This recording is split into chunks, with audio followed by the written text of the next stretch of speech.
কদিন ধরে আমার স্বামী ঠিক মতন কথা বলে না, চিটাগাঙে কাজ নিয়ে পড়ে থাকে, খালি কাজ আর কাজ, বাড়িতে বেশি আসে না, আমার সময় দিতে পারে না। স্বামীর সাথে কথা বলে খালি রাগ করে। একটা ভিডিও দেখি, ভিডিও দেখে দেখে স্বামীর কষ্টটা ভুলে থাকি। পোলাটা তো অনেক সুন্দর, কত সুন্দর করে বেডির আদর করতেছে। এরকম করে যদি আমার স্বামী আমার আদর করতো। স্বামী আদর না করতে পারলে কি হবো?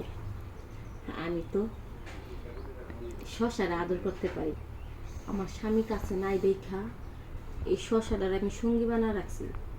এখন থেকে ওই আমার স্বামী, ওরে আমি আদর করব আর স্বামীর মনের জ্বালানো নিবেন।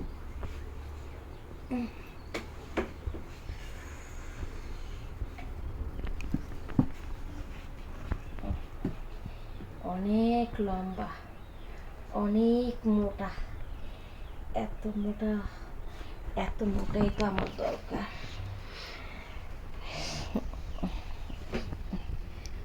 আজকে আমি শশা দিয়ে কাজ করব।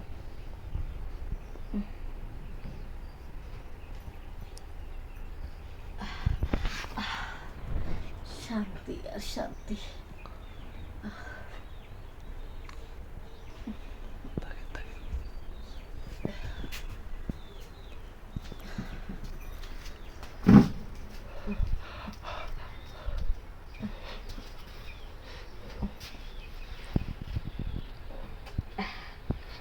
এখন আমি শান্তিতে ঘুমাইতে পারবো।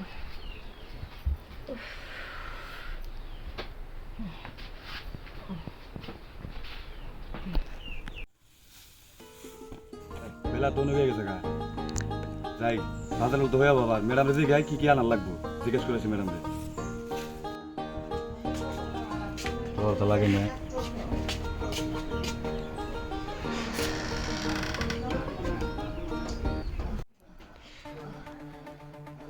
শশা, তুমি এখন আমার স্বামীর কাজটা করবে, তুমি ছাড়া আমার আর বলতে কেউ নেই। ম্যাডাম কি কষ্ট, সাহেব তো বাসায় থাকেই না, সবসময় কাজেই থাকে। আমি তাদের এই বাসার কাজের লোক হয়ে এই কষ্টকে আমার ভালো লাগে রে। যাই দেখি ম্যাডামরে বলে দেখি কষ্ট দিলে কিছু আমি কমাইতে পারি যে। আজকে শশা দিয়ে আমার স্বামীর কাজটা করবো। ভাবি তুই এটা আমি কি করতে চাই? তোরে তো বড় সাহস, তুই আমার ঘরের ভিতরে ঢুকছোস। ভাই যার বাসায় থাকে না দেখে সবসময় আমি শশা দিয়ে। আমি কি করব? স্বামীর কাছে নাই দেখে তো আমি শশা ব্যবহার করতেছি। আমি তো একটা মেয়ে মানুষ, আমি কতদিন স্বামীর ভালোবাসা না পেয়ে থাকতে পারি বল? ভাবি আমি বুঝতেই পারতেছি, তো আমি যখন আছি আমি যদি আপনার জন্য কিছু করতে পারি, নিজেকে আমি ধন্য মনে করবো, তো ভাবি শশা লাগবো না। আমাকে একটা সুযোগ দেয় না, আশা করি আমি আপনাকে খুশি করতে পারবো। একটা সুযোগ দেন আমাকে। তুই আমার ভাবি। খুশি করাবি? হ্যাঁ ভাবি পারবি তো? পারবো ভাবি। আচ্ছা ঠিক আছে। জানিস তুই তো আমাদের বাড়ি কাজ কর, তাই ভাবলাম তুই যদি কিছু মনে করস এই জন্য আমি তোকে কিছু বলতে সাহস পাইনি। আর তুই যদি আমারে সবসময় খুশি করতে পারোস আর কি সন্দেহ করবো না, কারণ তুই তো আমাদের বাসায় থাকোস। আর বাইরের থেকে যদি একটা পরপুরুষ নিয়ে আসতাম তাহলে তো মানুষের সন্দেহ করতো, আর তোর ভাইকেও শোনার পরে আমারে বাদ দিয়ে দিত। এই জন্য আমি সাহস পাইনি কাউকে কিছু বলতে। ভাবি আমি অনেক দিন ধরে ভাবি দেখি, কিন্তু আপনাকে আমি বলতে পারি না, আমি কেমনে বলবো।